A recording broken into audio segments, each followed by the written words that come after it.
Saturday could be your 200th USL Championship appearance. What does this milestone mean to you? I think the first thing that comes to mind is just a lot of gratitude. You know, playing 200 games at this level is definitely a blessing. Just try not to take advantage of it and just try to treat it like another game, honestly. But, you know, obviously very happy to get to that milestone. Talking more specifically about Miami, what did you guys take away from that loss earlier this season? I think it was a lot of character and energy. I think were the two things. I think we were lacking a little bit of intensity and taking it more personal. I think we're going to try to right our wrongs, try to come out flying with a fast start, show our quality a little bit more, and show that we're better on the ball than we showed last time, and more importantly, put on a good performance for our fans. Since you guys lost to Miami, you've gone on this great unbeaten streak.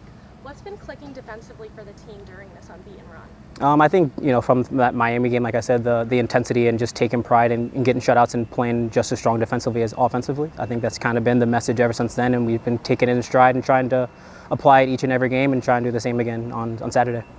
You being in the defensive line, you've really gotten to know the different combinations. You know, Joey, Leland, and Graham is officially back. Michael.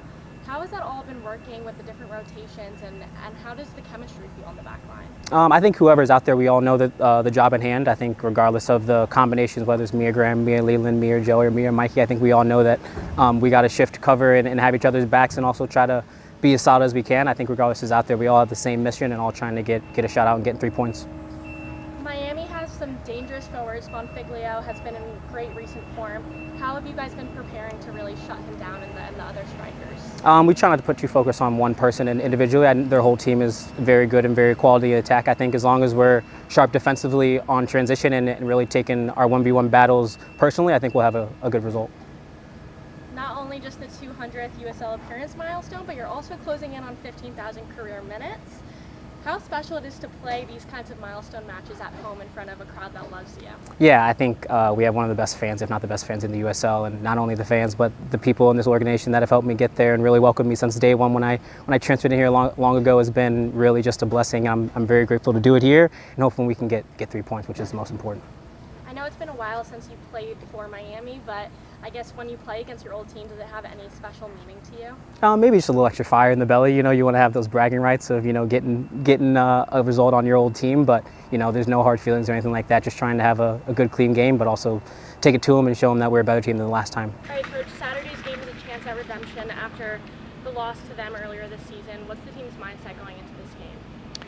It's been a good week of training, obviously. Last week, going on the road at a tough New Mexico team was a different mindset. So this week's been focused on us being a little bit stronger with the ball. Miami is one of the best defensive teams in the whole league, and obviously when they're in possession can be very comfortable and patient and in transition very well, as we saw. So we've got to be strong. We've got to be deliberate with the ball. We've got to be selfless. We have to make sure we're patient over all 90 minutes. But we're going to have to find that balance of being aggressive and pushing back with also, you know, making them feel us in the other moments of the game as well. Since that loss to Miami, you guys have been unbeaten.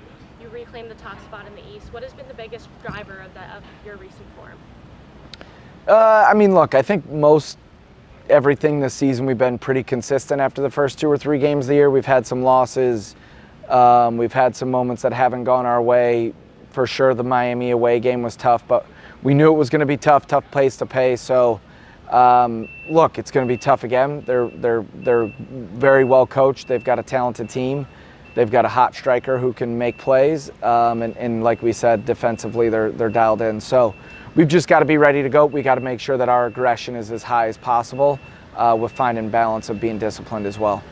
With Husu being unavailable this weekend, how do you adjust the midfield to keep structure and tempo and aggression in the midfield? Yeah, we've got players ready to go.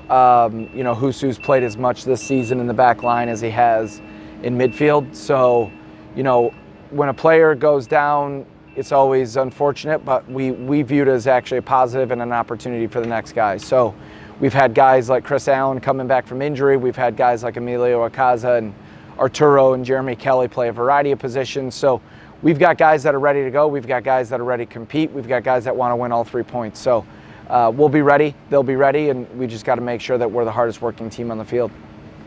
Sagbers is on the verge of his 200th USL Championship appearance. How has he been what has he meant to this group both on and off the field? Yeah, Mark and I have known each other for a long time, whether it's, you know, out of high school, whether it's playing against him in college, whether it was in Memphis coaching him. You know, it's his third season here with us, and he's a focal point of this team. You know, obviously he has experience, he's got calmness, he's got a very high level pedigree on that right side or left side as a fullback. You know, he's technical and he's athletic. So what he does off the field is even more important. You know, he's a glue guy of this team. He's a positive attitude. He works his socks off, and he understands the league. He understands what it takes. He understands that it's a 10-month season, and it's very, very difficult to get results. And he knows how important it is to turn up each and every day to try to push this team. As you said, they have a top goal scorer, Bonfiglio. On the other end, defensively, Hamid is one of the top goalkeepers. How in training, I guess, this week have you been prepping both sides of the ball? You know, Bill Hamid is obviously a legend in this country when it comes to his shot blocking in career as a goalkeeper. You know, last game they had to play 2 goalkeepers, so we don't necessarily prepare as much for a single goalkeeper as we do how a team wants to play and where we think our strengths can come out, where maybe they're weak, or where we have to go above and beyond. And that's full credit to Miami. And obviously, like you said, Bonfiglio up top is in form. He's strong, he's patient, and he can finish. So, you know, Miami present one of the toughest games for us, but we're at home and we need to focus on ourselves and focus on our work ethic and make sure that we're aggressive, like I said. We've historically done really well against Miami at home. How important is the home atmosphere going to be for you guys this weekend? Yeah, it's huge. You know, we got to be the team that goes above and beyond. We've got to be the team that pushes on this. So, you know, for us, we've got to make sure that we're using our crowd, we're using our supporters. They've been with us every second over the last 3 years, and we just want to keep pushing with them because we go with them. You know, when they're on us and they're pushing and they're feeling the energy, players play with it, and it adds an extra element that I don't think our opponents really have prepared for. So we've got to make sure that we have them and they have us, and we go at it together.